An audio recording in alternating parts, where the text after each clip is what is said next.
The quiet streets of Annapolis stormed by protesters making loud calls for justice. It's the latest demonstration to denounce grand jury decisions in Ferguson and New York City. But business owners say the crowd hurt their bottom line. Brad Bell is live in Annapolis tonight. Brad? Yeah, those businesses were not happy, Morris. If you've ever been to Annapolis, you'll recognize this vista looking up Main Street.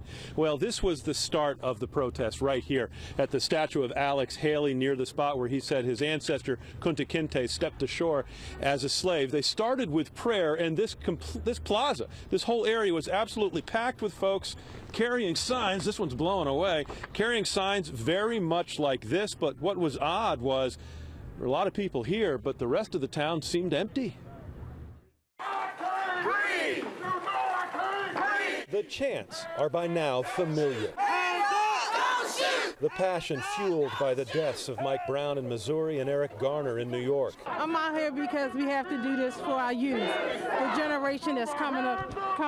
Do you think people are listening? They have to be. It's worldwide. We're in the middle of the march right now. The crowd is making its way to the top of Main Street. You can see up here there's about 100 people in front of me near the head of the march, but take a look down Main Street. Could be 1,000 people marching here tonight. I want to stop the injustice for our people and to stop police brutality. Do you think this makes a difference? This is going to make a difference. We've already made a difference. Why? Because we've already shut down Annapolis. People are losing, the businesses are losing money because we're out here marching and protesting. And that's what you wanted? That's what we want. It's what protesters wanted, and it's what they got. In advance of the march, police prohibited parking on Main Street on one of the city's busiest shopping nights of the year, the eve of the Army-Navy football game. Businesses took merchandise from their windows. Customers left.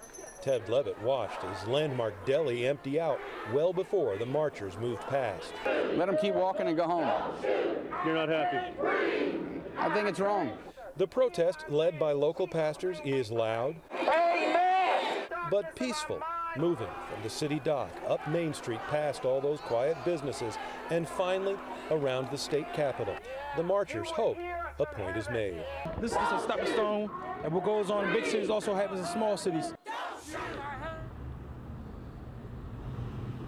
Well, they made a point, but for retailers, it was a lost evening here in Annapolis. People are starting to come back, but here's proof that the demonstration is still having a lasting impact. Look over there at that parking lot. That's something you just don't see in Annapolis on a Friday night at this time of year. A lot of empty parking spaces. In Annapolis, Brad Bell, News Channel 8. All right, thank you, Brad.